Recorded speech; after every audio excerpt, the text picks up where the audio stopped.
नमस्कार दोस्तों, मैं सतीश कुमार वर्मा।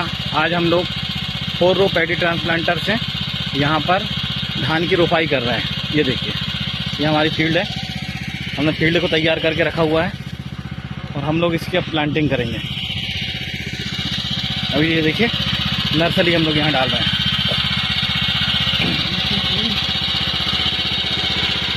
ले आओ, ये कौन ले आओ। नेट टाइप नर्सरी है।